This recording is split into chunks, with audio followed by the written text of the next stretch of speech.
Hello दोस्तों, नमस्कार।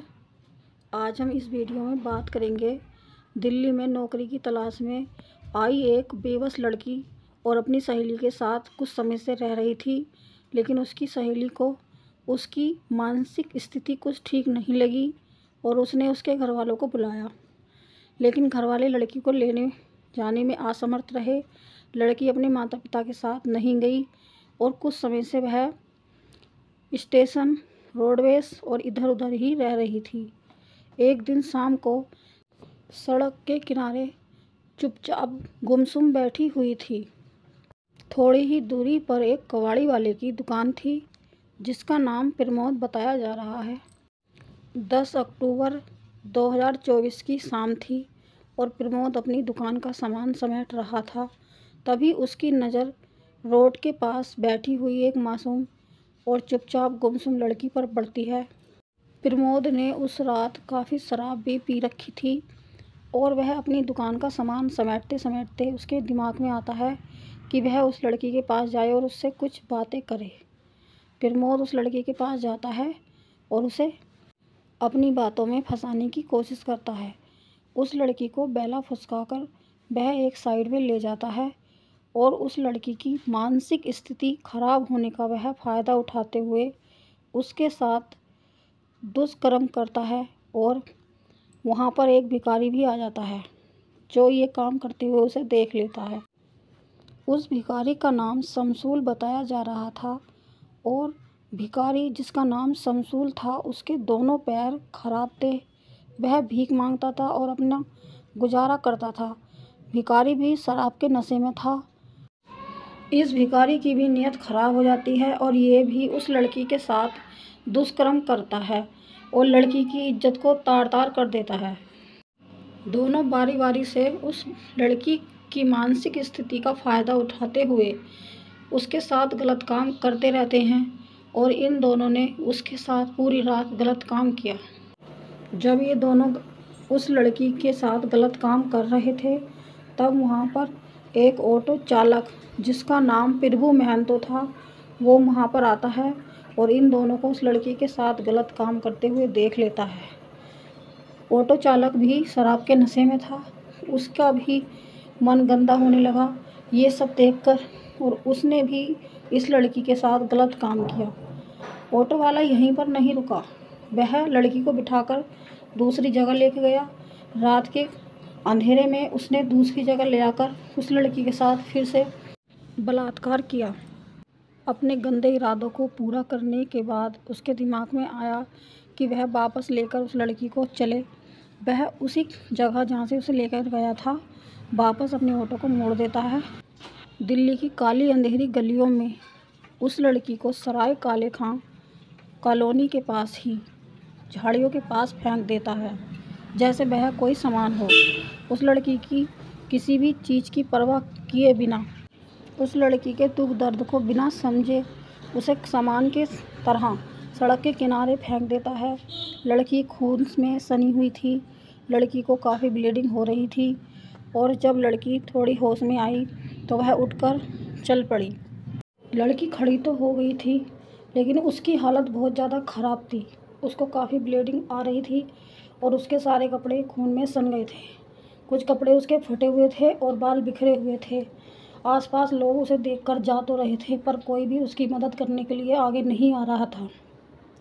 लड़की काफ़ी डरी हुई और काफ़ी सहमी हुई सी थी। पीड़ित लड़की ने लाल कलर का कुर्ता पहना हुआ था और नीचे उसने कुछ भी नहीं पहन रखा था। ऐसा तो नहीं है कि लोगों को समझ नहीं आ रहा होगा कि उस लड़की के साथ क्या हुआ है, लेकिन पुलिस की झंझट में ना पड़े यही सोचकर किसी ने भी उस लड़की की मदद नहीं की और वह लड़की काफ़ी देर तक सड़क पर खड़ी थी बेसुध और बेसहारा। बेचारी लड़की काफ़ी देर तक खड़ी रही। तब वहाँ पर एक कमांडो अपने माता पिता को रिसीव करने के लिए जा रहे थे। तभी उनकी नज़र उस लड़की पे पड़ी। तब उन्होंने उस लड़की से बातचीत करने की कोशिश की लेकिन लड़की कोई जवाब देने को तैयार नहीं थी। कमांडो बार बार लड़की से पूछ रहे थे कि उनके साथ क्या हुआ है, लेकिन लड़की की तरफ से कोई जवाब नहीं आया। तब कमांडो ने देखा कि नीचे बहुत सारा खून पड़ा हुआ था।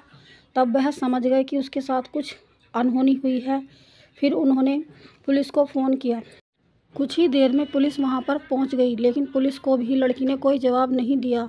लड़की काफ़ी डरी हुई और घबराई हुई थी, लेकिन पुलिस को उसने 3 उंगलियों इशारा कर कर बता दी कि 3 उंगलियों से ही पुलिस समझ गई थी कि उसके साथ 3 लड़कों ने कुछ गलत काम किया है। तब पुलिस ने लेडीज़ पुलिस को बुलाया और लेडीज़ पुलिस ने दिल्ली के एम्स में उसको भर्ती कराया और 21 दिन तक लड़की को वहाँ पर रखा। 21 दिनों में लेडीज़ पुलिस ने लड़की के साथ दोस्ताना माहौल बनाया। लड़की की मानसिक स्थिति को देखते हुए उन्होंने उससे धीरे धीरे करके पूछताछ की। लेडीज़ पुलिस जो वहाँ पर ऑन ड्यूटी थी, उन्होंने लड़की से धीरे धीरे कर सारी जानकारी प्राप्त कर ली। उन्होंने जाना कि कैसे उन लोगों ने उसके साथ क्या क्या घिनौनी हरकत की थी और किस तरह उसे बहला फुसलाकर अपने साथ ले गए थे। 11 अक्टूबर की सुबह पुलिस ने लड़की को अपने साथ ले जाने का फैसला किया। उन्होंने उसे भर्ती कराया और उसका इलाज शुरू कराया। यह घटना 10 से 11 के बीच की है। इस स्थिति को देखते हुए पुलिस ने लड़की का इलाज कराने का निर्देश दिया है और अभी तक लड़की का इलाज चल रहा है। लड़की से जो भी उन्हें पूछताछ में पता लगा, उससे लड़की के माता पिता को बुलाया गया और जिस लड़की के साथ वह रह रही थी उसे भी बुलाया गया। लड़की के माता पिता और उसकी सहेली के अनुसार लड़की की मानसिक स्थिति काफ़ी समय से खराब चल रही थी। सारी जानकारी इकट्ठी करने के बाद पुलिस ने इलाके में कई जगह सीसीटीवी कैमरे लगाए और कई दिनों तक छानबीन करते रहे। छानबीन करने के बाद ही पुलिस को पता लगा कि तीनों आरोपी, जिनके नाम प्रमोद कबाड़ीवाला और शमसूर विकलांग यह भिखारी था और प्रभु महंतो ऑटोवाला, इन्होंने मिलकर लड़की के साथ गलत काम किया था और लड़की की मानसिक स्थिति का फ़ायदा भी उठाया था। इन तीनों के खिलाफ पुलिस ने सनलाइट कॉलोनी थाने में सामूहिक बलात्कार का मामला दर्ज किया और आगे की कार्रवाई शुरू की। इन सारी घटनाओं के बीच कमांडो, जिन्होंने पुलिस को फ़ोन करके जानकारी दी थी, उनकी काफ़ी तारीफ़ हो रही थी। लोग काफ़ी प्रशंसा कर रहे थे उनकी बहादुरी की, जिन्होंने लड़की की हालत को देखकर पुलिस को फ़ोन करके जानकारी दी और लड़की को अस्पताल में भर्ती कराने के लिए पुलिस को कहा। लड़की की हालत को देखते हुए डॉक्टरों का कहना है कि अगर लड़की के इलाज में थोड़ी देर और हो जाती तो लड़की की जान भी जा सकती थी। लड़की की स्थिति बहुत ख़राब हो चुकी थी। वह कुछ भी समझने और कहने के लिए तैयार नहीं थी, लेकिन समझदार लेडीज़ पुलिस ने समझदारी दिखाते हुए लड़की से पहले दोस्ती की और उसके बाद उससे एक एक करके सवालों के जवाब प्राप्त करे और उसके बाद ही पुलिस ने कार्रवाई की।